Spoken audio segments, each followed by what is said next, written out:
سمجھ میں نہیں آتا کہ اتنے بڑے پد پہ بیٹھے ہوئے لوگ اتنا سفید جھوٹ بولتے ہیں اور کتنی ڈھیڑائی سے بولتے ہیں.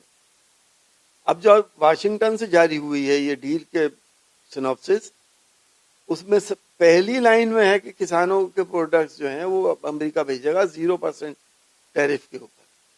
اب کسان پروڈکٹس کے اندر چاہے وہ فیڈ ہو جانوروں کا یا مرغیوں کا، مکہ ہو، گیہوں ہو، چاول ہو، اور ڈیری پروڈکٹس بھی ہیں اس کے اندر. تو یہ کیوں اس قدر جھوٹ بول رہے ہیں؟ کسان کی کمر توڑنے کا کام کر رہے ہیں. کسان کی ویسی ہمارے دیش کے اندر ایوریج آئے جو ہے وہ 28 روپے پر ڈے کی ہے، اور امریکہ میں ایوریج آئے اس سے ہزاروں گنا بڑھتی ہے.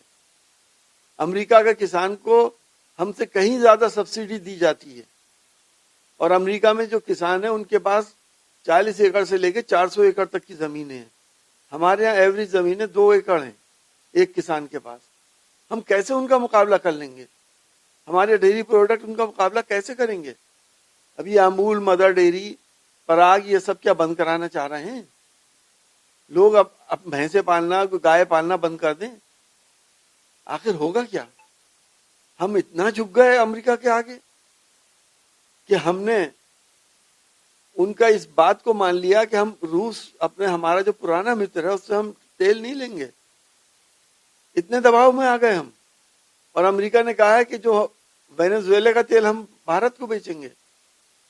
یہ لوٹ کا جو تیل ہے گا امریکہ کے پاس، چوری کا جو تیل ہے، اسے ہم خریدیں گے. کیا یہ ہمارے لیے، ہمارے جیسے کنٹری کے لیے شوبھنی ہے؟ کیا یہ انسانی قدریں ہمارے یہاں بالکل ہی ختم ہو گئی؟ ہماری سرکار میں کچھ نہیں رہا. اس طرح سے ہم پنگو بن جائیں گے امریکہ کے، ہم نے کبھی سوچا بھی نہیں تھا. ایسی کون سی آفت تھی آخر؟ دیکھیے، امریکہ کبھی کسی کا دوست نہیں ہوا. یہ اپنے ہتوں کا دوست ہے صرف. اور تاریخ بھی ہے امریکہ کی کہ یورپ کے دیشوں میں جو ہارڈ کور کرمنلز ہوتے تھے ان کو جیسے ہمارے یہاں کالا پانی ہوتا تھا وہ امریکہ بھیج دیا جاتا تھا. اس مینٹلٹی کے لوگ ہیں زیادہ تر وہاں پر. تو ان سے ہم کیسے وفا کی امید کر سکتے ہیں؟ ہمارے پردھان منتری دھوکہ کھا گئے. اب کی بار ٹرمپ سرکار پتہ نہیں کیا کیا کیا تھا، ہاؤڈو موڈی ہوا تھا، اور انہوں نے پہلے ٹیرف لگا دیا، اور ٹیرف کے بعد انہوں نے اتنا جھکا دیا ہمیں کہ ہم اپنی پیٹھ تھپتھپا رہے ہیں کہ صاحب ہم نے 18% ٹیرف کرا لیا. تھا کتنا؟ اس ٹیرف سے پہلے بھی تو 2-3% ہی تو زیادہ تھا. کہتے ہیں نا کہ احسان کی، ظلم کی جڑ میں سے احسان نکلتا ہے. پہلے انہوں نے ظلم کرا، اب انہوں نے ٹیرف 18% کر دیا، ہم تالیاں بجا رہے ہیں. ارے اب ہم اتنے بیوقوف نہیں رہے. ہندوستان کی جنتا کوئی اسے بیوقوف نہ سمجھے. جب چل رہی ہے، بار بار نہیں چڑھ رہی.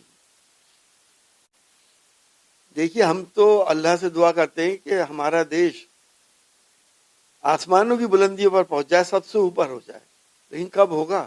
پردھان منتری جی یہ تو بتا دیں. 11 سال تو انہیں ہو گئے یہ جاب جتتے ہوئے کہ ہماری اکنامی ایسی، ہمارا ایسا، ہمارا ویسا. اور یہاں کا کسان بھوکا مر رہا ہے، لوگوں کو آدھا پیٹ کھانا مل رہا ہے. یہاں پہ ہیٹ ویو میں، کولڈ ویو میں لوگ مر جاتے ہیں.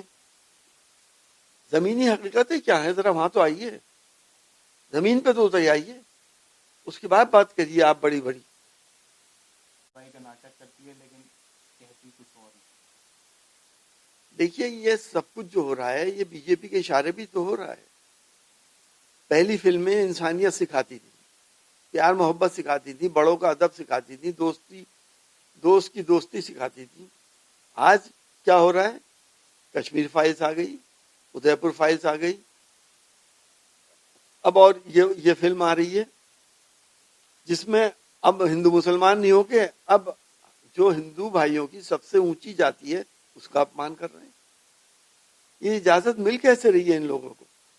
کون دلوا رہا ہے یہ اجازت؟ کیا سرکار کا اس میں ہاتھ نہیں ہے؟ اب انہوں نے FIR کرا دی، اب نام بدل دیں گے، بے عزتی تو ہو ہی گئی. کیا فرق پڑتا ہے؟ دیکھیے، آسام بی جے پی نے جو ٹویٹ کرا ہے وہ قابل معافی نہیں ہے، شرمناک ہے اور تشویشناک ہے.